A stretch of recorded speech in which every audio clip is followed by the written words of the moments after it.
I'm Philomena Morgan, 28, a software engineer with big dreams. I developed revolutionary AI accessibility software that could change millions of lives. When I asked my parents for a 77K investment, they dismissed it as too risky. Little did they know how dramatically things would turn around. Family betrayal cut deeper than their rejection, but vindication tastes sweeter when you've been underestimated. Where are you watching from today? Hit that like button and subscribe. If you've ever had someone doubt your vision, and stick around to see how taking the biggest risk of my life transformed everything. I grew up in a quaint suburb outside Boston with my parents, Harold and Diana Morgan. They were the epitome of traditional values. My father worked for 30 years at the same insurance company, and my mother was a high school English teacher. They believed in steady paychecks, retirement plans, and never rocking the boat. From an early age, I was drawn to technology. While other kids played outside, I was tinkering with our family computer. By 16, I had built my first app, a simple scheduling tool for my mother's classroom. My parents were impressed but viewed it as a hobby, not a potential career path. "Computers are fine, Philomena," my father would say, "but you need a real career with stability." Despite their concerns, I pursued computer science at MIT, graduating with Hochschulabschluss honors. They reluctantly accepted my choice when I landed a coveted position at Tech Giant, one of the largest tech companies in the country. For 4 years, I climbed the corporate ladder, earning promotions and building a solid reputation. On paper, I was living the dream my parents had for me: stability, good benefits, and a clear career trajectory. The inspiration for what would become my company struck during a family gathering. My cousin Jack, who was born with profound hearing loss, was struggling to participate in conversations. Despite his high-tech hearing aids, he still missed crucial context in group settings. "I wish there was a better way," he confided in me.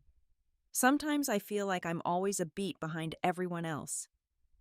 That night I couldn't sleep.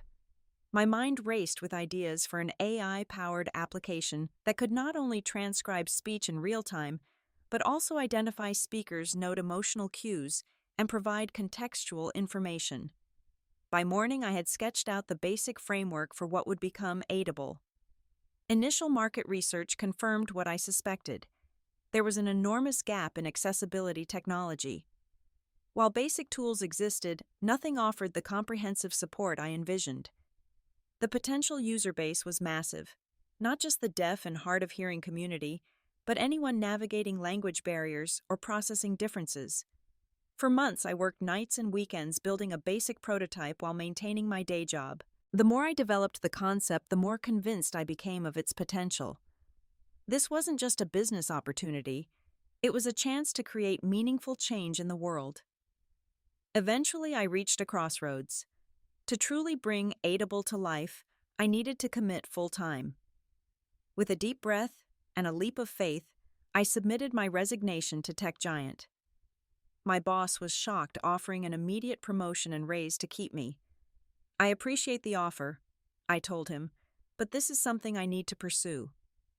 I had saved enough to cover about 6 months of development and living expenses.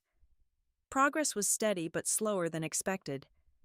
As my savings dwindled, I realized I needed an influx of capital to bring Aidable to market before my runway ended. That's when I decided to approach my parents. I spent weeks preparing my pitch. I created detailed business plans, market analyses, and financial projections. The numbers were compelling.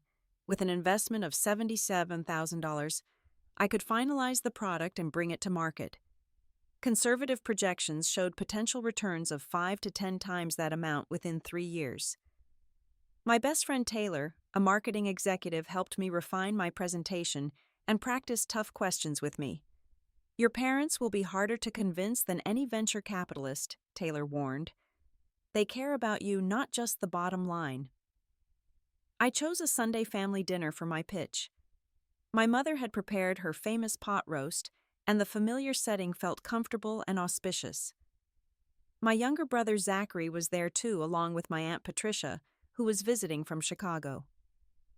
After dinner, I connected my laptop to the television and launched into my presentation. Initially, my parents listened politely.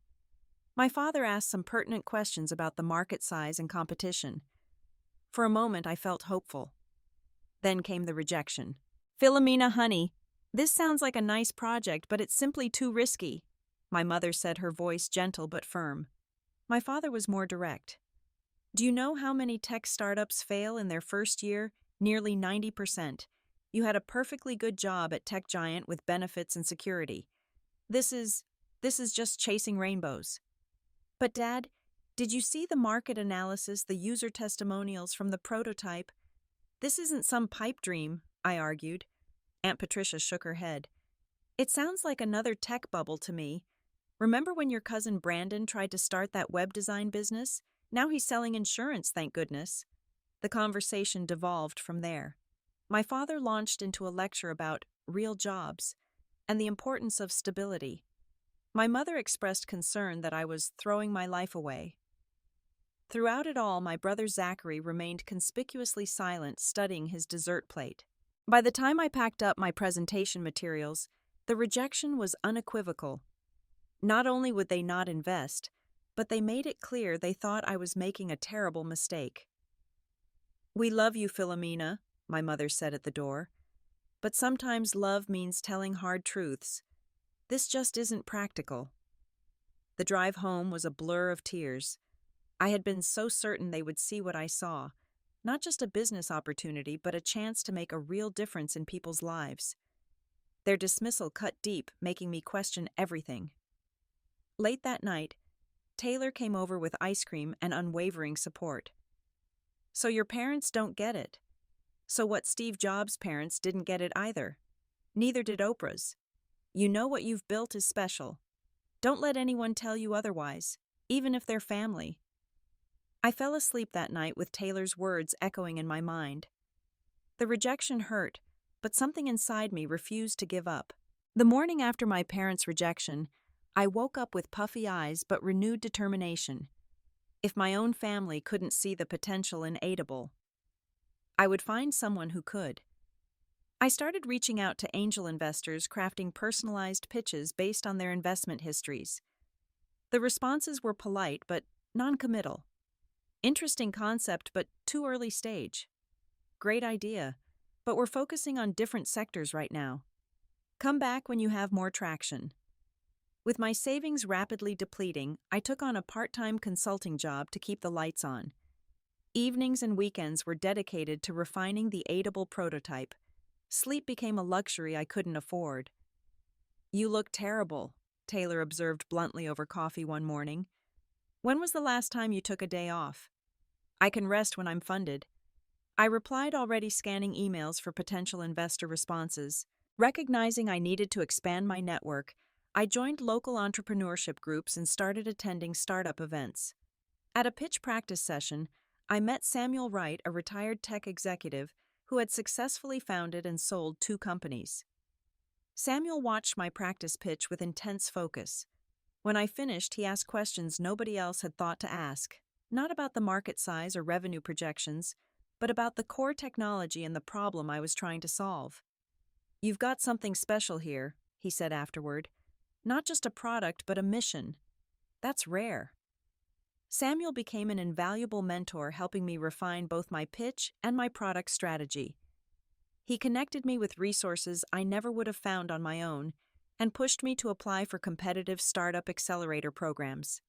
"These programs are brutally selective," he warned. "Don't get discouraged if the first few reject you." The third accelerator I applied to Tech Forward accepted Aidable into their program. The acceptance came with a small seed investment of $25,000. Not enough to fully fund development, but enough to keep me going a little longer. The program was intense. 18-hour days became my new normal as I worked to prepare for Demo Day, the culmination of the accelerator where startups pitch to a room full of investors. The stress took a physical toll.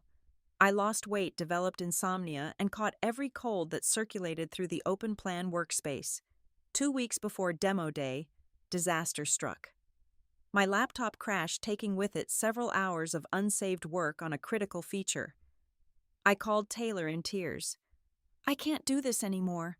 It's too much. Maybe my parents were right." Stop right there, Taylor said firmly. You are not giving up now.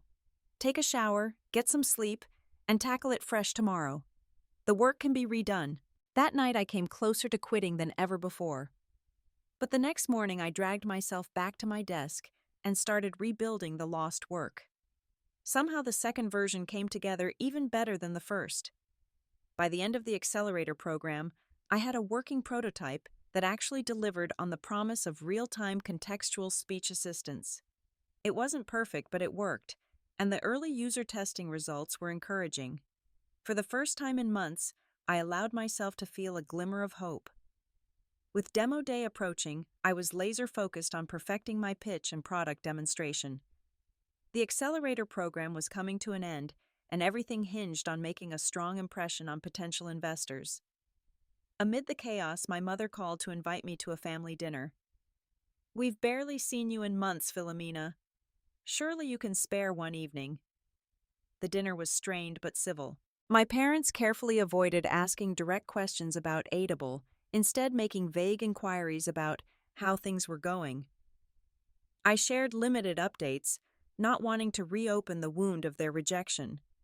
What struck me as odd was my brother Zachary's sudden interest in my work. He asked unusually specific questions about my technology and timeline. Just curious about what my big sister is up to, he said with a smile that didn't quite reach his eyes. 3 days later, I was working late at the accelerator space when an email notification popped up on my screen. It was sent to me by mistake, a forward from my father's account to Zachary's with the subject line, Re-Accessibility Software Venture. My stomach dropped as I read the exchange. Zachary had been meeting with Warren Phillips, my father's longtime golf buddy and a partner at Vanguard Tech Investments. They were discussing plans for developing an accessibility software platform remarkably similar to Aidable. The email contained phrases like leveraging inside knowledge and moving quickly to capture market share. Most devastating was my brother's assertion that Philomena's execution is flawed. We can do it better with proper backing. My hands shaking, I called Zachary and demanded he meet me immediately. An hour later, we sat in his sleek downtown apartment, the evidence of his betrayal displayed on my tablet between us. How could you do this? I asked, my voice barely above a whisper. This is my dream, my work. Zachary had the decency to look uncomfortable, but his justification cut deep. Look, you couldn't make it happen, but we can. Warren has the resources and connections to bring this to market properly. It's just business. Phil, nothing personal. Nothing personal. You stole my idea. Ideas are worthless without execution, he countered. Dad and I both tried to tell you this wasn't the right path for you. I left his apartment in a daze and drove straight to my parents' house, needing to hear their side. What I found was even more heartbreaking. Not surprise or outrage at Zachary's actions, but complicity. We're just trying to make sure this good idea doesn't go to waste, my father explained, looking more annoyed than guilty. At least someone in this family is being realistic, my mother added. Warren can actually make this happen, sweetie. I felt as if I'd been punched in the stomach. The family I had grown up trusting implicitly had not only refused to support me but actively worked to undermine me. I stumbled out of their house and drove to Taylor's apartment, barely able to see through my tears. When Taylor opened the door, one look at my face told her everything she needed to know. What happened? She asked, pulling me inside. The story spilled out between sobs. By the time I finished, I felt completely hollow, emotionally and physically drained. Your family did what? Taylor was incandescent with rage. This is beyond betrayal, Phil. This is sabotage. That night, lying on Taylor's couch, I hit rock bottom. The people who were supposed to love me unconditionally had not only failed to believe in me, but had actively worked against me. For the first time since quitting my job, I seriously considered giving up. For 2 days, I barely left Taylor's couch. I ignored emails, missed meetings, and let my phone battery die. The betrayal had paralyzed me completely. On the 3rd day, Samuel Wright showed up at Taylor's door. You missed our meeting, he said, settling into an armchair without waiting for an invitation. That's not like you. Taylor explained what had happened while I stared blankly at the ceiling. Samuel listened without interruption, his expression darkening. When Taylor finished, he was quiet for a long moment. That's a hell of a thing, he finally said. Now get up. I turned to look at him, surprised by his tone. You heard me. Get up. Shower. Eat something. You've got 48 hours until demo day, and you're not going to let those people win. His words cut through the fog of my depression. How am I supposed to compete with Warren Phillips' resources? He's worth millions. You don't compete with his resources, Samuel said firmly. You compete with your innovation. They may have the general concept, but do they have your specific implementation, your unique features, your understanding of the user experience? Slowly I sat up. No, they don't. Then that's your edge. Let's enhance what makes Aidable unique. That afternoon, I returned to work with a new fire burning inside me. I wasn't just building a company anymore. I was fighting for my vision against those who had tried to steal it. I focused on the features that made Aidable special. The emotional context recognition, the speaker identification, the intuitive interface designed specifically for users with disabilities. These weren't just bullet points in a business plan. They were innovations born from genuine understanding of the problems faced by people like my cousin Jack. Samuel connected me with Dr. Winters, my former university professor, who specialized in accessibility design. Dr. Winters not only provided valuable feedback, but introduced me to Laura Sanderson, an angel investor whose daughter was deaf. I've seen dozens of accessibility products, Laura told me after I demonstrated the prototype. None of them approached the problem quite like this. Laura's team conducted thorough due diligence testing the technology with actual users and analyzing the market potential. 2 weeks later, just days after a spectacularly successful demo day, Laura offered an initial investment of $150,000 with the promise of additional milestone-based funding. With capital finally secured, I assembled a small team of dedicated engineers and designers who shared my vision. We worked around the clock, fueled by a combination of passion and indignation. While we developed, I learned through industry contacts that Warren and Zachary were indeed working on their competing product. This knowledge only accelerated our timeline. We need to file patents immediately, I told the team, and we need to get to market first. Our breakthrough came in the user interface. While other accessibility tools required significant training, we designed Aidable to be intuitive from the first use. The beta testing results were beyond encouraging. They were emotional. For the first time, I didn't feel left out of the conversation, one tester wrote. It was like having a friend whispering context in my ear. A week before our planned product launch, Zachary called me. We should talk about a partnership, he said, his voice cautious. There's room for both our companies in this space. You mean now that I've proven there's a viable product and market? I replied coldly. No, thank you. I'll see you at the launch. The night before the product launch, I barely slept. Everything we'd worked for came down to the next 24 hours. As dawn broke, I received a text from Samuel. Remember why you started this. It wasn't about your family or proving anyone wrong. It was about making lives better. Keep that at the center today.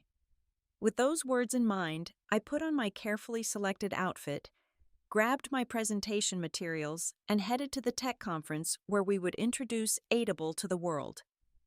The launch event at the TechNow conference exceeded every expectation. We'd secured a prime demonstration booth and a 20-minute presentation slot on the main stage. As attendees began filtering in, I felt a curious calm replace my earlier nerves. My presentation was scheduled for 11:00 a.m. At 10:30, I spotted Warren Phillips and Zachary walking the floor, stopping briefly at our booth before moving on with tight expressions. Their presence only strengthened my resolve. When I took the stage, the room was packed. I began not with market projections or technical specifications, but with a story, Jack's story. Then I introduced Maria, a deaf university student who had been part of our beta testing program. Together we demonstrated Aidable in real time. Maria navigated a complex conversation with three people speaking simultaneously while the audience watched the application provide perfect transcription, speaker identification, emotional context cues, and relevant background information. The applause was thunderous. The demonstration continued with other use cases: language translation for immigrants, assistance for those with auditory processing disorders, support for elderly users with hearing loss. By the time I opened the floor for questions, there was a line at each microphone. Journalists scribbled notes, investors whispered to each other, and competitors looked distinctly uncomfortable. The real magic happened afterward. A video of a 7-year-old deaf child using Audible to follow a conversation with his hearing classmates for the first time went viral within hours. TechCrunch published a glowing review calling Audible the most innovative accessibility tool of the year. Social media exploded with testimonials from beta users and excitement from the disability community.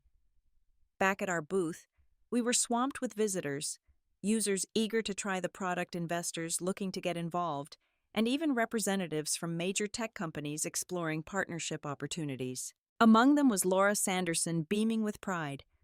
"I knew you had something special," she said, hugging me tightly. But even I didn't expect this response. By evening, my inbox was flooded with investment offers and partnership proposals.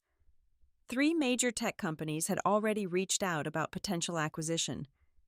After a brief team discussion, we decided to maintain our independence to ensure the mission remained intact.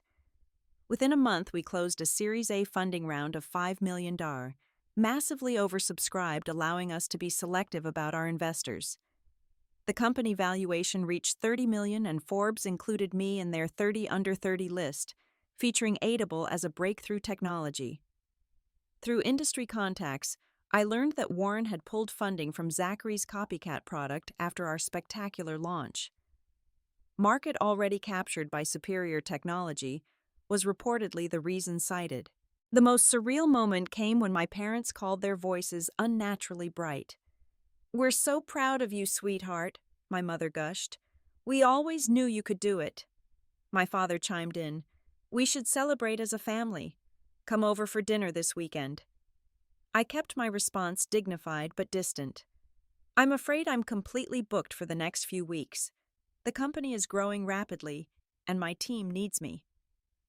The true celebration came when we hosted an event for our beta testers and early adopters. Watching people whose lives were genuinely improved by our technology was the validation I had always sought, far more meaningful than any investment round or media coverage. By the 6-month mark, we had grown to a team of 25, moved into larger offices, and built out our executive team with experienced professionals who shared our mission. Most importantly, we reached profitability ahead of projections, just 18 months after launch. The company that my parents had dismissed as too risky was now a thriving business transforming thousands of lives every day. The victory was sweet, but the journey had forever changed me. 1 year after Audible's launch, we celebrated a remarkable milestone: over 100,000 users worldwide. The company had grown beyond my wildest dreams, with offices in 3 cities and partnerships with major educational institutions and healthcare providers. We hosted a company anniversary party at our headquarters with employees, investors, and key users in attendance. I was in the middle of a conversation with Laura when I spotted them, my parents standing awkwardly near the entrance, scanning the room for a familiar face. For a moment, I considered pretending I hadn't seen them. But something in their posture, a certain hesitancy I'd never associated with my confident father, made me excuse myself and walk over. "We didn't know if we'd be welcome," my mother said, her voice small. "But we had to come." My father looked around the bustling office, taking in the awards displayed on the walls, the diverse team collaborating in various corners, the testimonial videos playing on monitors. "I was wrong, Philomena," he said, the words clearly difficult for him. "What you've built here, it's extraordinary." My mother dabbed at her eyes. "We're so sorry, sweetheart. We should have supported you from the beginning." Their apology was sincere, but time and betrayal had changed our relationship irrevocably. I accepted their words with grace but maintained clear boundaries.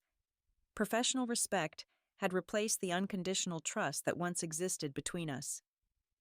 "Would you like a tour?" I offered, and they nodded gratefully. My relationship with Zachary took longer to address. 6 months after the failed launch of his competing product, he reached out with an email that contained both an apology and excuses. "I was jealous," he eventually admitted during a tense coffee meeting. "You were always the smart one, the driven one. When Dad and Warren got excited about the idea, it felt good to be the center of attention for once." I didn't rush to forgive him, and I didn't shut the door entirely either. "Trust takes time to rebuild," I told him. "Let's start there." As Aidable continued to grow, I made a decision that surprised many. I created a family trust with a small percentage of company shares. Not because my family deserved it, but because I wanted to transform our relationship from one of competition to shared interest in something meaningful. I also established the Aidable Foundation, dedicated to supporting disabled entrepreneurs developing assistive technologies. The foundation became my passion project, a way to multiply the impact beyond what one company could achieve. The naive, eager entrepreneur, who had once desperately sought her parents' approval, had evolved into a confident CEO, comfortable making difficult decisions. Taylor, who had been my rock throughout the journey, officially joined the company as Chief Marketing Officer, bringing her considerable talents to our mission. I found particular joy in mentoring young female entrepreneurs, especially those working on social impact technologies. In them, I saw my earlier self, passionate, determined, but often doubted by those who should have believed in them first. Samuel remained a trusted advisor, his gruff wisdom now supplemented by his obvious pride in what Aidable had become. "You've outgrown my advice," he told me during our monthly lunch. "That's exactly as it should be." My life found a new balance. I learned to delegate, to trust my team, and occasionally even to take weekends off. I developed new friendships within the tech community and the disability advocacy world. The emotional wounds of betrayal gradually healed, replaced by the deep satisfaction of creating meaningful change. On a personal level, the most rewarding moments remained the simplest ones, like watching my cousin Jack use Aidable to participate fully in his college classes, or receive job offers from companies that previously might have seen his disability as an obstacle. The journey taught me that rejection can sometimes be the greatest gift, pushing you to prove your worth not just to others, but to yourself. It showed me that true success isn't measured by company valuations or media coverage, but by lives improved. Have you ever had someone close to you doubt your dreams? How did you respond? I'd love to hear your stories in the comments below. If this journey resonated with you, please like, subscribe, and share with someone who might need this reminder. Sometimes the people who should believe in you first will be the last to come around, and that's okay. Your vision doesn't require their validation to become reality. Thank you for joining me on this journey. Remember that whatever your dream is, the only permission you truly need is your own. Until next time, keep believing in yourself, especially when no one else will.